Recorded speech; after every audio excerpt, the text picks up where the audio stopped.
Friends, hello and welcome on TechGuruSpeaks.com. Today I would like to describe Java exception hierarchy and its types.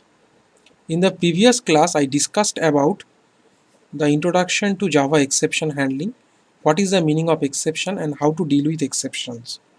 Like I have introduced the try-catch blocks for dealing with exceptions. Now I will discuss about the exception hierarchy and its types. All exception types are basically subclasses of the Java built-in class java.lang throwable. So throwable is the name of the class which is at the top of the exception class hierarchy.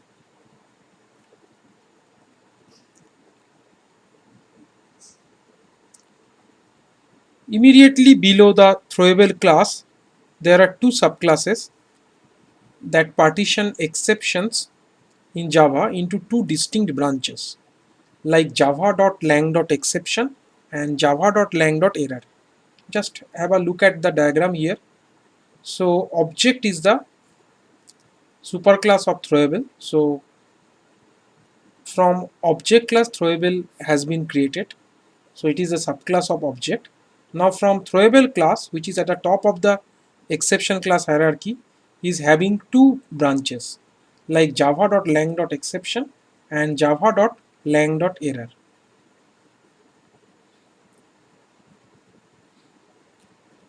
So basically the objects, I mean to say the exception objects that inherit from the throwable class include direct descendants, that means objects that inherit directly from the throwable class, and indirect descendants, that means objects that inherit from children or grandchildren of the throwable class.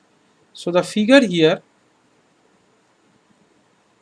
demonstrates the class hierarchy of the throwable class and its most significant subclasses. So that is the idea. Throwable is a subclass of object class. So basically these classes, I mean to say object, throwable, error, exception, all these classes, all these four classes are basically placed in the java.lang package. Now I am to talk about java.lang exception. Since there are having two branches, java.lang.exception and java.lang.error. So the java.lang.exception is used for exceptional conditions that the user programs should catch. That means they should be able to deal with it. This is also the class that we will subclass to create our own custom exception types. There is an important subclass of exception called java.lang.runtime exception. This one. Exceptions of this type are automatically defined for the programs that we write and include things such as, I mean to say this one, runtime exception. These are automatically defined for the programs that we write and include things such as division by zero, like arithmetic exception, array index out of bounds exception, etc. So these are the things to consider. So different examples of java.lang.exception may be, say, arithmetic exception, IO exception, etc. Now for java.lang.error, it is the other branch descending from throwable class, and it is led by java.lang.error, which defines exceptions those are not expected to be caught under normal circumstances by our user program. Exceptions of type error are used by the Java runtime system to indicate errors having to do with the runtime environment itself. Like stack overflow is an example of such an error. Exceptions of type error are typically created in response to catastrophic failures and it cannot usually be handled by user programs. Say for example, virtual machine error, out of memory error, stack overflow error, etc. So therefore there are three types of Java exceptions: exception, java.lang.exception, java.lang.error, and java.lang.runtime exception, though the last one is a subclass of exception. Now I am to talk about checked and unchecked exception, which is a very useful concept in Java programming. When an exception occurs, it must be dealt with in either like a try-catch block, that means if we are going to really handle it, or by declaring a throws clause in a method that we have used with respect to input taking for Java 2. That is the old technique that involves buffered reader input stream reader combination. So there we are basically using the throws clause. I will be giving you a example a little bit later. This concept is also called to catch or to declare an exception object. Now during compile time, when to catch or declare an exception or not, based on this, Java also defines two kinds of exceptions. They are namely checked and unchecked exceptions.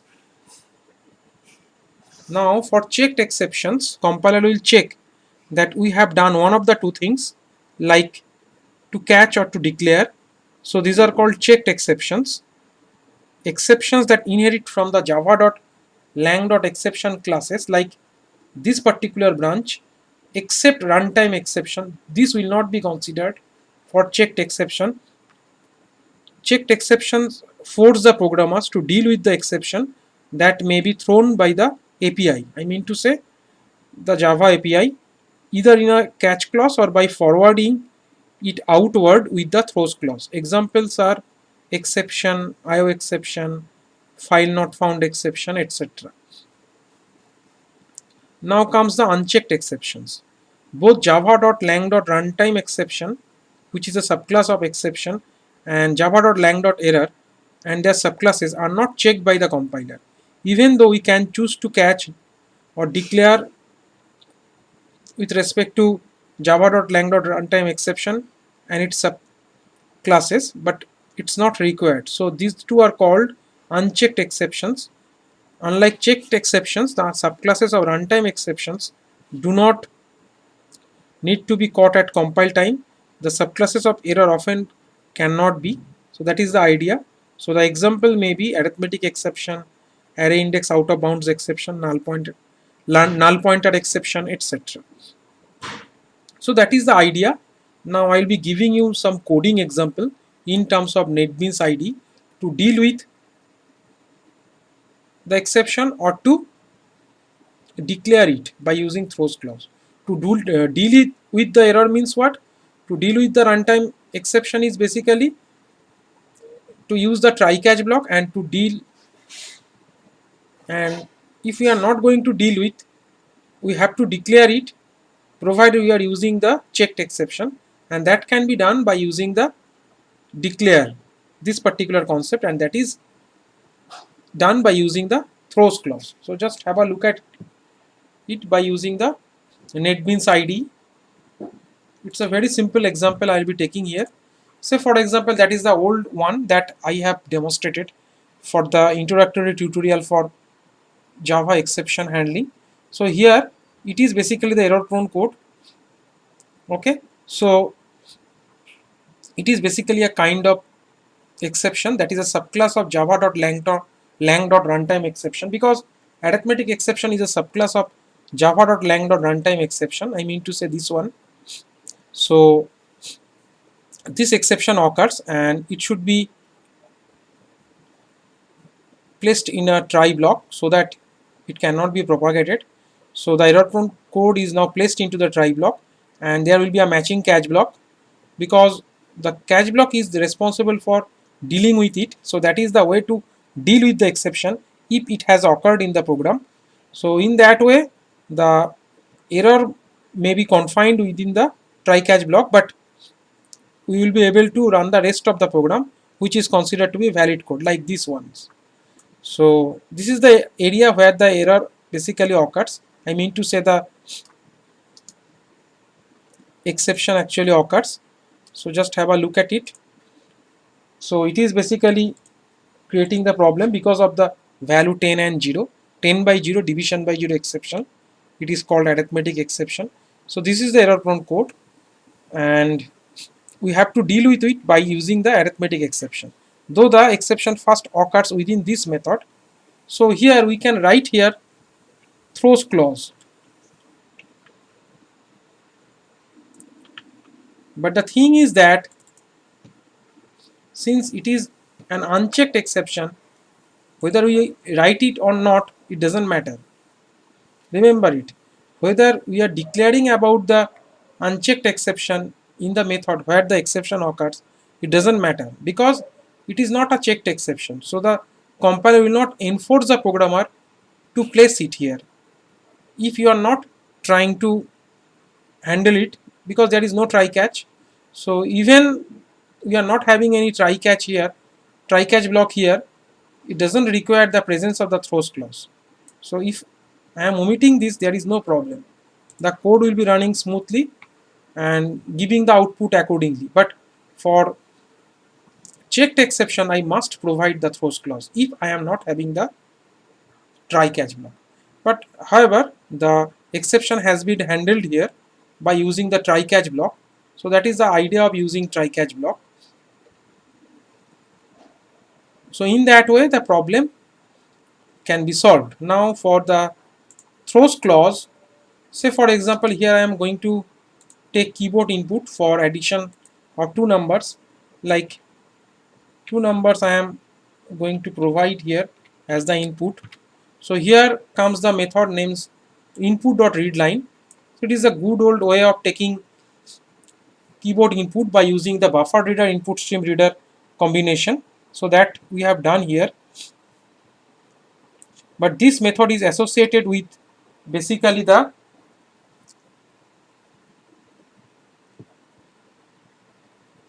IO exception method. So if I am not associating the throws clause here, it will be showing you compilation error, though the exception is basically occurring during runtime. So it must be there, otherwise it will show you error. So there are two options for you for the checked exception, since IO exception is a checked exception. So either you can declare it or you can handle it. So if I am not declaring it, I have to handle it by using the try catch, like this way. So this is the way it can be handled. Okay, so remember it, if you are using a checked exception like IO exception, which is basically associated with the readline method, either we can go for the throws clause to declare about it, or we can use the try catch block to solve the problem. Like here we are declaring about it. So that is the idea that we have done. So with this I conclude today. So I hope that you have thoroughly watched this video, and if you like this video, then please don't forget to subscribe to my YouTube channel. Here comes the URL of my YouTube channel, and please visit my website techguruspeaks.com. Here you will get lot of useful information, and finally you are having my email ID. Have a nice day. Thank you very much.